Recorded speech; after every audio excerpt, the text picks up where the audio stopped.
around my story. Hi, I am Ralph. I am 19 years old. I have simple secret that I like my mother. Don't judge me, just listen to my story.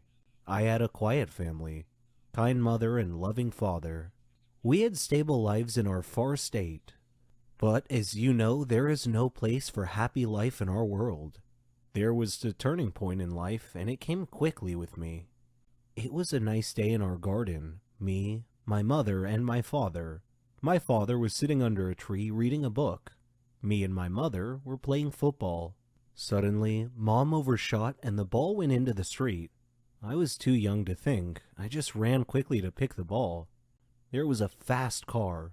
The driver was screaming at me, "Stay away!" But I did not. My mother sacrificed herself to rescue me. I fainted, and when I woke up, I saw my mother's blood everywhere. My father was crying.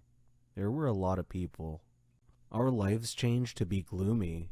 He was surrounding me by many looks. I thought he blamed me because of her death. He was so sad. I left my friends. I did not talk with people. I was just 8 years old. I was thinking of killing myself. I would like to escape from this blame. Suddenly, my father decided to marry. I shocked because I could not imagine any other woman instead of my mother at home. He said in a firm voice, "She will be at home soon." He asked me to be a good boy.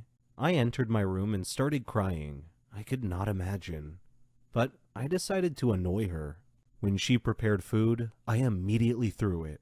Her only reaction was a kind smile. While my father was staying at home, I insisted by bothering her by doing a lot of noisy things. My father was shouting, and she always protected me. I said to myself, maybe she is a good woman, and she loves me. One time, while she was cooking, she had a phone call from a hospital. It was an urgent matter. I was watching TV. She came in to me and said, "Ralph, my sister is in the hospital and I have to go. Can you take care of cooking?" I did not care. She smiled and went out. I went to the kitchen and turned up the heat to burn the food. But the fire did not just burn the food, it started to burn home too. There was fire everywhere. I could not breathe. Then I fainted. I woke up, but I did not know where am I. I looked around and saw my stepmother sleeping. She looked exhausted, and there was cinder on her face. Suddenly the door opened, and I discovered that I was in the hospital. The nurse said, "Get well soon." I asked her what happened. She told me that there was a big fire at our home, and my mother is a brave woman. She entered home and rescued me in the last moment. I looked at her. I discovered that she is a great woman. She woke up suddenly and asked me, "Are you okay?" I hugged her and cried. I said, "Sorry for everything." She said, "It is okay. I can understand." I considered her my mother. I started to help her in everything at home. She helped me a lot. I supported her a lot until her last illness. Today, I'm standing in her gravesite. I want to tell her that I love her a lot. I adore detective adventures and solving puzzles that others can't. I'm crazy about this. I love challenges and mysteries. I'm Ramon.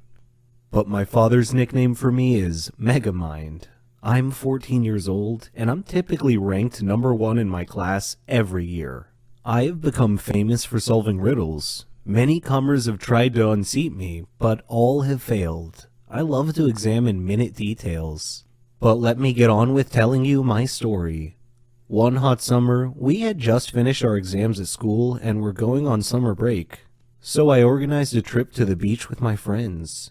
Beach weather is amazing. Clear skies, cool ocean breezes, sand, and sun. Just amazing.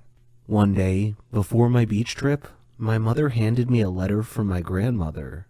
I was surprised and thought it was a little weird because Granny owned a hotel in the surrounding area nearby. It had wonderful views all around it. I had opened the letter, which read, "Dear Ramon, how are you? I hope you're enjoying your summer break. Would you mind spending a couple of days with me? I have a serious matter that I would like to discuss with you. Granny." Initially, I thought that it was probably some silly matter, but then my inner voice told me that it might be important. I was conflicted between going on my beach trip or visiting my granny. I decided to visit Granny first. She was family after all, so off I went. Though my grandmother lived in a beautiful area, the closer I got to the hotel, the more my inner voice was nagging me. When I arrived at the hotel, Granny was waiting for me. She smiled and hugged me. I had missed her so much. She had company. Raul, her maintenance man, and Malika, her housekeeper and assistant. There weren't any guests in the hotel at the time, and I asked her why. Her face changed, and she said that was what she wanted to speak to me about. So we went to her room to talk. She then proceeded to tell me that the hotel was haunted. Haunted? I exclaimed. What makes you think that? Granny said, the hotel has evil spirits that frighten the guests at night. I didn't want to believe it, but I knew Granny was a rational person. I suspected there was more to this than meets the eye, so I decided to investigate this intriguing mystery. On my first night at the hotel, I waited until midnight. Then I lit a candle and walked through the halls of the hotel.